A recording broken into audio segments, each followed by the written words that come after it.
નમસ્કાર ખેડૂત મિત્રો, આપ સૌનું સ્વાગત છે અમારા ચેનલમાં। આજે તારીખ 18 ફેબ્રુઆરી 2026ના દિવસે ગુજરાતની મુખ્ય યાદી બજાર માર્કેટ યાર્ડના ડુંગળીના ભાવ અહેવાલ દર્શાવી છું। આજે બજારમાં આયાત અને વેચાણનું મૂલ્યાંકન પણ સમજીશું। ભારતમાં ડુંગળી બજાર સ્થિતિ સામાન્ય માહિતી। ડુંગળી રાષ્ટ્રીય પટ પર સૌથી મહત્વની હોય છે, ખાસ કરીને ઉત્તર અને પશ્ચિમ ભારતમાં। આ રબી સિઝનમાં ડુંગળીની નવા પાકની આવક વચ્ચે બજારમાં ભાવ બદલાતા જોવા મળે છે। આજના 18/2/2026ના ડુંગળીના ભાવ।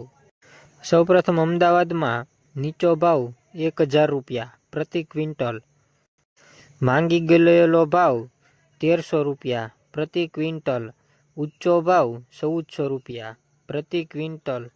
ભાવનગરમાં 865 રૂપિયા પ્રતિ ક્વિન્ટલ।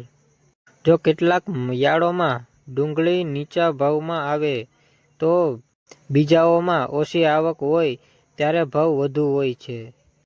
ખેડૂત અને વેપારીઓ માટે ટિપ્સ: જો ક્વિન્ટલમાં ભાવ 1200થી નીચે છે તો કેટલાક ખેડૂતો યાર્ડમાં સ્ટોક રાખી વધુ ઉચ્ચ ભાવ માંગી શકે છે।